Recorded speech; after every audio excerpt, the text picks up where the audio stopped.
मेरी पसंदीदा कविता की काव्य पाठ श्रृंखला में आज आप सुनिए हिंदी की सुपरिचित कवित्री वंदना पाराशर की कविताएं। वंदना पाराशर उन कवित्रियों में हैं जिन्होंने बहुत कम समय में हिंदी कविता जगत में अपना स्थान बना लिया है। उनकी कविताएं समसामयिकता पर पूरे विवेक के साथ की गई महत्वपूर्ण टिप्पणियां हैं। उनकी पहली कविता का शीर्षक है एक गहरी चुप्पी। इतिहास में दर्ज हो जाएगी कल की तरह ही आज की घटनाएं भी। इतिहास में दर्ज हो जाएगी कल की तरह ही आज की घटनाएं भी। वो तमाम बातें, वो तमाम किस्से इतिहास के पन्नों से निकलकर क्या कभी चीखेंगी? क्या कभी मांगेगी हिसाब? इतिहास में दर्ज हो जाएगी कल की तरह ही आज की घटनाएं भी। वो तमाम बातें, वो तमाम किस्से इतिहास के पन्नों से निकलकर क्या कभी चीखेंगी? क्या कभी मांगेगी हिसाब काली स्याह रात की उन तमाम घटनाओं का, जहां मानवता ने साध रखी थी एक गहरी चुप्पी? क्या कभी मांगेगी हिसाब काली स्याह रात की उन तमाम घटनाओं का, जहां मानवता ने साध रखी थी एक गहरी चुप्पी? दृश्य तेजी से घटित हो रहा था, पर आंखें बंद थी सबकी। दृश्य तेजी से घटित हो रहा था, पर आंखें बंद थी सबकी। कराहती आत्माओं की पुकार सुनकर भी सबने बंद कर लिए थे अपने कान। चौराहों के बीचों बीच सजी उन तीनों मूर्तियों की शक्लें भी अब बदल गई हैं। चौराहे पे बीचों बीच सजी उन तीनों मूर्तियों की शक्लें भी अब बदल गई हैं। एक ने अपनी आंखों पर काला चश्मा चढ़ा रखा है, दूसरे ने अपने कान में खोस लिया है ईयरफोन, जिसमें बज रहा है कोई पॉप म्यूजिक। चौराहे के बीचों बीच सजी उन तीन मूर्तियों की शक्लें भी अब बदल गई हैं। एक ने अपनी आंखों पर काला चश्मा चढ़ा रखा है, दूसरे ने अपने कान में खोस लिया है ईयरफोन, जिसमें बज रहा है कोई पॉप म्यूजिक, और तीसरे की जुबान निरंकुश होकर लपलपा रही थी बाहर को। और तीसरे की जुबान निरंकुश होकर लपलपा रही थी बाहर को। दृश्य तेजी से घटित हो रहा था। सामने जीता जागता बुतों की शक्ल में एक लंबी भीड़ खड़ी थी। सभ्यता और संस्कृति का बोझ बनकर। चौराहे के बीचों बीच सजी उन तीनों मूर्तियों की शक्लें भी अब बदल गई हैं। एक ने अपनी आंखों पर काला चश्मा चढ़ा रखा है, दूसरे ने अपने कान में खोस लिया है ईयरफोन, जिसमें बज रहा था कोई पॉप म्यूजिक, और तीसरे की जुबान निरंकुश होकर लपलपा रही थी बाहर को। दृश्य तेजी से घटित हो रहा था, और सामने जीता जागता बुतों की शक्ल में एक लंबी भीड़ खड़ी थी। सभ्यता और संस्कृति का बोझ बनकर इतिहास में दर्ज हो जाएगी कल की तरह ही आज की घटनाएं भी। वो तमाम बातें, वो तमाम किस्से इतिहास के पन्नों से निकलकर क्या कभी चीखेंगे? क्या कभी मांगेंगे हिसाब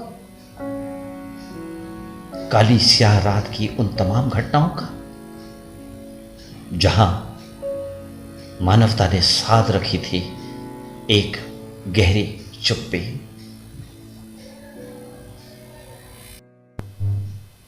और अब सुनिए वंदना पाराशर की एक और कविता। कविता का शीर्षक है अपना घर। स्त्री भटकती है, जन्म से मृत्यु तक खोजती हुई एक घर। स्त्री भटकती है, जन्म से मृत्यु तक खोजती हुई एक घर। पिता से भाई, पति से पुत्र तक ढूंढती हुई अपना घर। स्त्री भटकती है, जन्म से मृत्यु तक खोजती हुई एक घर। पिता से भाई, पति से पुत्र तक ढूंढती हुई अपना घर। देहरी के उस पार चाक चौबंद स्त्रियां लांग गई हैं। देहरी, चाक चौबंद स्त्रियां लांग गई हैं देहरी। पसर गई हैं अमर बेल सी उन तमाम दिशाओं और भूभागों में जहां वर्जित है केवल स्त्रियों का जाना। चाक चौबंद स्त्रियां लांग गई हैं देहरी, पसर गई हैं अमर बेल सी उन तमाम दिशाओं और भूभागों में जहां वर्जित है केवल स्त्रियों का जाना। कटकरेज स्त्रियां अब भयभीत नहीं होती। धर्म के ठेकेदारों से, उन शास्त्र निर्माताओं से जो धर्म की व्याख्या मनुष्य की जाति और लिंग देखकर करते हैं। चाक चौबंद स्त्रियां लांग गई हैं देहरी, चाक चौबंद स्त्रियां लांग गई हैं देहरी, पसर गई हैं अमर बेल सी उन तमाम दिशाओं और भूभागों में जहां वर्जित है केवल स्त्रियों का जाना। कटकरेज स्त्रियां अब भयभीत नहीं होती धर्म के ठेकेदारों से, उन शास्त्र निर्माताओं से जो धर्म की व्याख्या मनुष्य की जाति और लिंग देखकर करते हैं। सावधान प्रहरी, इसे मत रोको, कर लेने दो प्रवेश उन तमाम दिशाओं और भूखंडों में जहां वर्जित है स्त्रियों का जाना। सावधान, सावधान प्रहरी, इसे मत रोको, कर लेने दो प्रवेश उन तमाम दिशाओं और भूखंडों में जहां वर्जित है स्त्रियों का जाना। इसे केवल मृगनयनी कोमलांगी समझने की भूल मत करना। इसे केवल मृगनयनी कोमलांगी समझने की भूल मत करना। सिंघनी है ये, बंजर धरती की कोख से जो उगा लेती है फूल। इन्हें केवल मृगनयनी कोमलांगी समझने की भूल मत करना। सिंघनी है ये, बंजर धरती की कोख से उगा लेती है फूल। इसे मत रोको प्रहरी, इसे मत रोको प्रहरी। मंदिर के द्वार से लौटाई गई स्त्रियां अट्टहास कर पूछती हैं। मंदिर के गर्भगृह में पाषाण होकर पूजित उस स्त्री को भी बतलाओ वो उपाय जो पत्थर में ढाल कर तुम्हें देवी बना गया।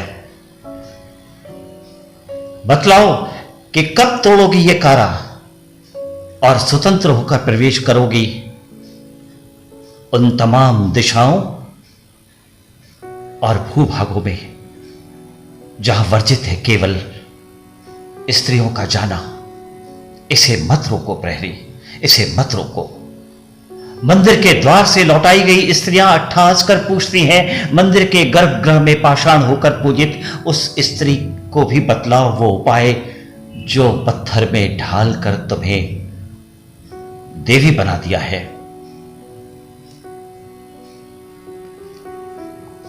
बतलाओ कब तोड़ोगी ये कारा और स्वतंत्र होकर प्रवेश करोगी उन तमाम दिशाओं और भूभागों में जहां वर्जित है केवल स्त्रियों का जाना। और अब सुनिए वंदना पाराशर की एक और कविता। कविता का शीर्षक है औरत। मां की आंखें नम थीं। पिता ने एक बार फिर से मां को औरत होने का एहसास करवाया है। मां की आंखें नम थीं। पिता ने एक बार फिर से मां को औरत होने का एहसास करवाया है। पिता जिनके कमजोर शरीर का भार टिका है मां के कंधे पर, फिर भी पिता पिता हैं। और मां जिनके कमजोर शरीर का भार टिका है मां के कंधे पर, फिर भी पिता पिता हैं। और मां पिता उतने भी निष्ठुर नहीं थे जितना कि पितृ सत्ता ने ढाल दिया है उन्हें। पिता उतने भी निष्ठुर नहीं थे जितना कि पितृ सत्ता ने ढाल दिया है उन्हें। उन्हें प्यार था मां से, वो चूमते थे मां को, उनके माथे को छूते थे। जब वो ज्वर से पीड़ित होती, ख्याल था उन्हें मां के होने का, फिर भी पिता पिता थे। मैंने हमेशा ही मां का आंचल ढूंढा जहां अथाह प्रेम और करुणा थी, निस्वार्थ, निश्चल और अहम से कोसों दूर। मैंने हमेशा ही मां का आंचल ढूंढा जहां अथाह प्रेम और करुणा थी, निस्वार्थ, निश्चल और अहम से कोसों दूर। मां की आंखें नम थी। पिता ने एक बार फिर से मां को औरत होने का एहसास करवाया है। पिता जिनके कमजोर शरीर का भार टिका है मां के कंधे पर, फिर भी पिता पिता हैं। और मां पिता उतने निष्ठुर नहीं थे जितना कि पितृसत्ता ने ढाल दिया है उन्हें। उन्हें प्यार था मां से, वो चूमते थे मां को, उनके माथे को छूते थे जब वो ज्वर से पीड़ित होती। ख्याल था उन्हें मां के होने का भी, फिर भी पिता पिता थे। मैंने हमेशा ही मां का आंचल ढूंढा जहां अथाह प्रेम और करुणा थी, निस्वार्थ, निश्चल और अहम से कोसों दूर। और अब सुनिए वंदना पाराशर की एक और छोटी कविता। कविता का शीर्षक है चाक। स्त्री गीली मिट्टी की तरह होती है। स्त्री गीली मिट्टी की तरह होती है, कई बार कई रूपों में वो ढलती है चाक पर।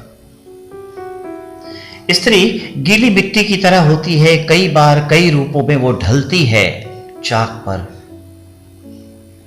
उसका आकार कभी स्थायी नहीं होता, वो बदलती रहती है। स्त्री गीली मिट्टी की तरह होती है, कई बार कई रूपों में वो ढलती है चाक पर। उसका आकार कभी स्थायी नहीं होता, वो बदलती रहती है समय के हिसाब से। कई धूप खाई वो पकती है आग में, कई धूप खाई वो पकती है आग में तप कर निकली हुई मूर्तियों में। कुछ के कान कुछ के मुंह नहीं होते, कुछ के कान कुछ के मुंह नहीं होते,